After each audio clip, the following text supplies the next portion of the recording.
Okay, super excited right now. I got this old 1950s Kelvinator refrigerator that years ago I turned into a kegerator. It's in the garage all the time, so the outside's kind of dirty, but I just bought a kegerator setup. Bottle keg goes there. My brother and I reinforced this rack with some steel, so you can actually fit a full barrel keg in here. The keg assembly comes out the top here, and yeah, anyway, we moved, and I've had this thing for years. It's always worked perfect. It runs super quiet. Had it for years, moved, and during the move, for whatever reason, it stopped working. So I have no idea what I'm doing working on refrigerators, but I know a little bit about how General Electric works. So I started diving into this. So the very first thing I did, if you ever have one of these, is I suspected that the thermostat just wasn't kicking on the compressor, which ultimately ended up being the problem. So this is the old thermostat, Ranco Type A, 115 volt. Anyway, it's just two prongs, your little wheel, and then it's got a little sensor bar, basically just senses the temperature, and that runs all the way down to the inside of here.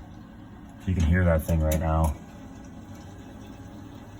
she's running, so we were successful, but it runs all the way down there. So I gotta fish the new one down in there, but that's what kicks this on and off at whatever resistance is set for the end of that temperature, wherever you have this turned to. When this new end here reaches that temperature, it'll kick the compressor off.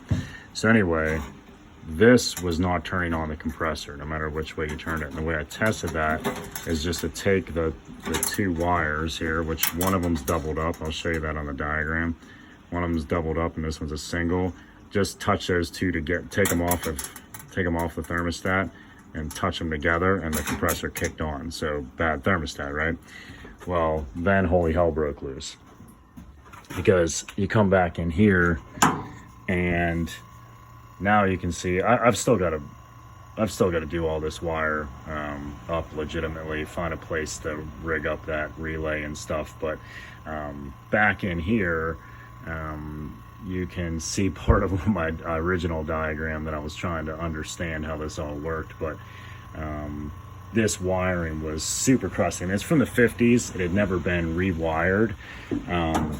So it basically has three wires that come out of the back. And this is I'll show you this. This is a Kelvinator. I don't know if you can see that. That's what kind it is. No idea if that means anything to anybody. But also on the back of this, where was that other one? Drop my light there. Yeah, it's kind of cool. It's still got some of the original wiring diagrams, so if that helps you out. Thermostat, door switch, light bulb, service cord, relay, okay, compressor. So if you look at that right there, the relay, that turned into a giant cluster because this wiring was so crusty back there that I didn't feel confident putting it back together. After having it apart, I just cut up some extension cords and rewire the thing pretty easily. Would be way better than the wiring that was back there, which is brittle, the bare wires exposed. So when I started taking the wires off this relay, I realized that this relay was on the end of its life. This is the original relay, no doubt from the 50s, but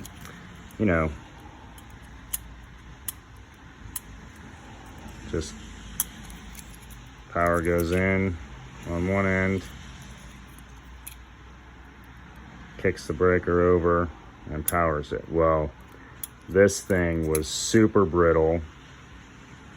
the casing was brittle, and this relay, I just figured I'm in there. This is gonna be the next thing to go, no doubt.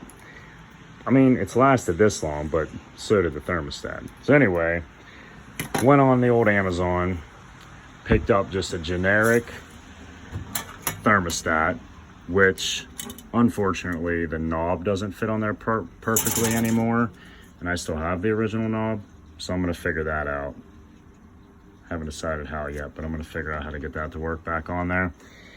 And then I'm gonna link in this video a link to a forum for a refrigerator guy, because his information helped me a lot. And so I don't want to, you're not going to learn anything from this video other than the fact that the thermostat is ultimately what fixed this thing, but this relay is what I replaced it with. I have a extremely good setup going on here right now. This relay is what I replaced that big ugly relay with, 3-in-1 start. There's 2 different kinds of these, and it depends on what kind of compressor you have and the horsepower of the compressor. And that guy does a really good job of explaining it, so I'll link that in the video.